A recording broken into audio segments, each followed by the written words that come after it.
Survey report చూపించమని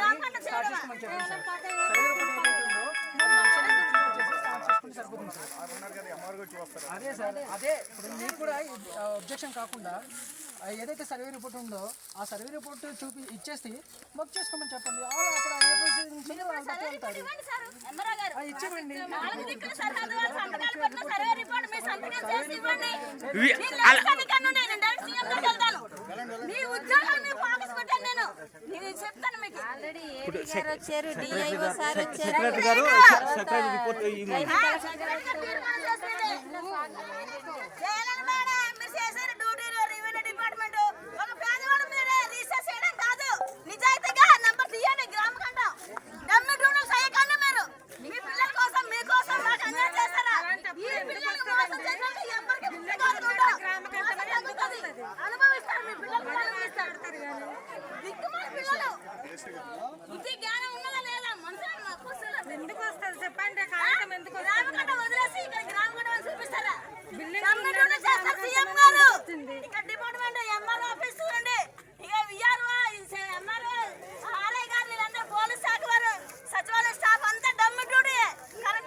గ్రామస్తులు మీకు సంబంధం లేదు, ఇక్కడ అధికారులు గ్రామస్తులకు సంబంధం లేదు, ఇక్కడ గ్రామస్తులకు సంబంధం లేదు.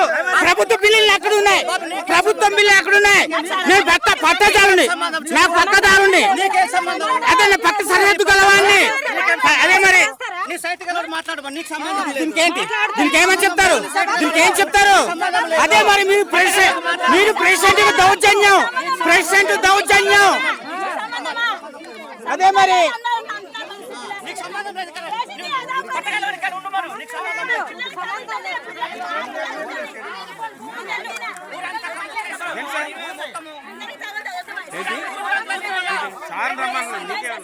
ప్రెసిడెంట్ గా దౌర్జన్యం చేస్తున్నారండి ఇక్కడ. మరి మీరే 5 సంవత్సరాలు 10 సంవత్సరాలు ఉంటుంది గ్రామంలో భూ సమస్యలన్నీ మీ పెట్టే ప్రెసిడెంట్ పెట్టే అదే మరి ప్రెసిడెంట్ పెట్టే ఇది గ్రామ కంఠం కాదు, ఇది మా పట్టా హక్కు. నేను పక్క సరిహద్దు గలవాడిని. అదే మరి దౌర్జన్యంగా ఈ విధంగా చేసేలా చేస్తారా? ఇదిగో ఆధారం, ఇదిగో ఆధారం, ఇదిగో ఆధారం, ఇదిగో ఆధారం. ఇక్కడ ఎంఆర్ఓ గారు కూడా ఉన్నారు. దయచేసి సర్వే రిపోర్ట్ చూసి ఇక్కడ కొలతలు చేయండి. ఇక్కడ దౌర్జన్యం అవుతుంది సీఎం గారు, ఇక్కడ దౌర్జన్యం అవుతుంది పవన్ కళ్యాణ్ గారు. ఇక్కడ మాకు అన్యాయం జరుగుతుంది పట్టా భూమిలోనే. అల్లూరు సీత కూటమి ప్రభుత్వం వచ్చిన నుండి మాకు అన్యాయం జరుగుతుంది. కూటమి ప్రభుత్వం దయచేసి నాయకులు దీన్ని స్పందించాలి. ఇక్కడ కాంగి రాంబాబు ప్రెసిడెంట్ వారు దౌర్జన్యం చేసి ఇక్కడ అధికారులు తీసుకొచ్చి దౌర్జన్యం చేస్తున్నారు. ఇదిగో ఇక్కడ విజయారావు గారు కూడా ఉన్నారు.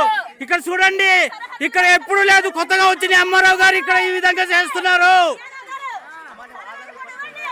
కూటమి ప్రభుత్వ నాయకులారా దయచేసి ఇక్కడ చూడండి, ఇక్కడ చూడండి. పట్టా భూమిని గ్రామఖండంగా సృష్టిస్తున్నారు.